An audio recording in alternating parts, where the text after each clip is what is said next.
नमस्कार बंधुरा शुभलय रान्नाघरे आपनादेर स्वागत। आज बानाबो आमी কক चिकेनेर रेसिपि। निये नियेछि एखाने 750 ग्रामेर मतन आछे কক, नियेछि एटा बड़ साइजेर एकटा टमेटो, 3টে पेঁয়াজ नियेछि, एखाने गोटा गरम मशला नियेछि, हलुद आन्दाज मतन देबो, 2 चामच एखाने काँचा लंका बाटा नियेछि, छोटो चामचेर 1 चामच नियेछि जिरे गुঁড়ো, छोटो चामचेर 1 चामच नियेछि धने गुঁড়ো।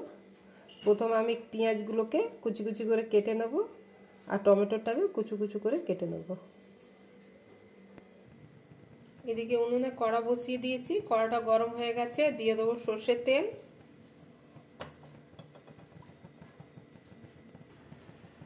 তেলটাকে ভালো করে গরম হতে দেব যেন তেলের কাঁচা গন্ধটা না থাকে। তেলটা গরম হয়ে গেছে, দিয়ে দেব অল্প হলুদ, দিলাম কেটে রাখা আলু,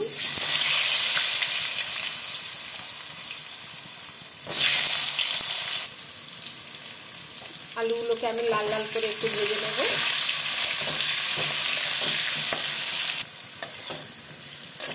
আমার আলুটা ভাজা ভাজা হয়ে গেছে, এবার আমি আলুগুলো বের করে নেব। আমি আলুগুলো তুলে নিচ্ছি।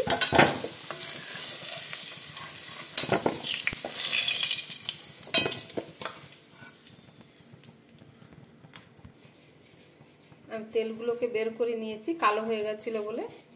দিয়ে দিলাম ফ্রেশ সরষের তেল। তেলটা গরম হয়ে গেছে, ফোড়নে দেবো তেজপাতা 2টো,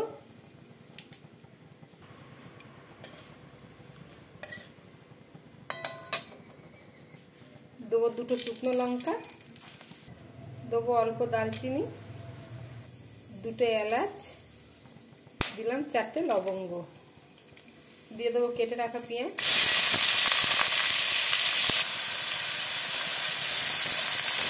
পেঁয়াজটাকে একটু লাল লাল করে ভাজতে হবে।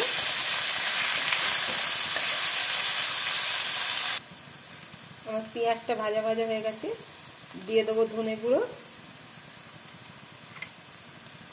দেবো জিরে গুঁড়ো, দেবো আন্দাজ মতন হলুদ, অল্প জল দিয়ে মশলাগুলোকে কষাবো। দিলাম বড় চামচের 1 চামচ আদা রসুন বাটা,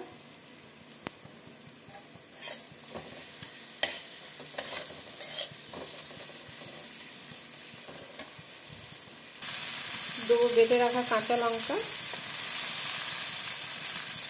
এই কাঁচা লঙ্কা বড় চামচের 1 চামচ দিয়েছি, লঙ্কাটা ঝাল নেই বলে আমি একটু বেশি দিলাম। দিয়ে দিলাম কেটে রাখা টমেটো, দেবো স্বাদ মতো লবণ।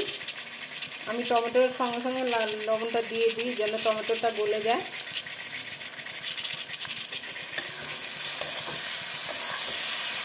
একটু নাড়াচাড়া করলে টমেটোটা গলে যাবে।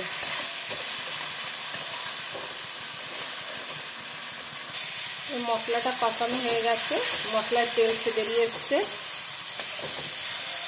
দিয়ে দেবো এই পরিষ্কার করা চিকেনটা।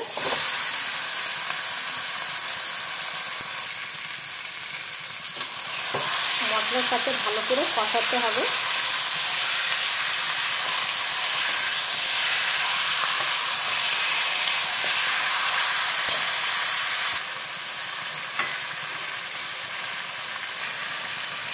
আমার চিকেনটা কষানো হয়ে গেছে।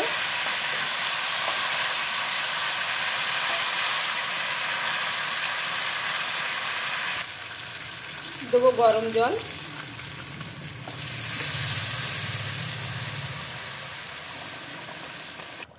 সাথে সাথে আলু আমি এখনই দিয়ে দেবো, আলুটাও সেদ্ধ হয়ে যাবে। এমনি তো চিকেন মাটন প্রত্যেকটা মহিলারা ভালোই রান্না করে, আমি আমার মতন করে করি।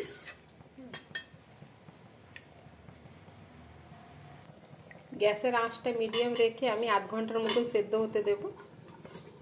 যেহেতু এটা কক চিকেন আছে বলে একটু সময়টা লাগবে সেদ্ধ হতে। আমার চিকেনটা রেডি হয়ে গেছে, দিয়ে দেবো গরম মশলা,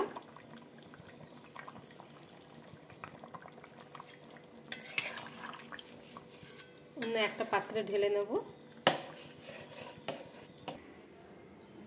আমার রেসিপিটা রেডি হয়ে গেছে, দিয়ে দেবো ওপর থেকে ধনেপাতা অল্প।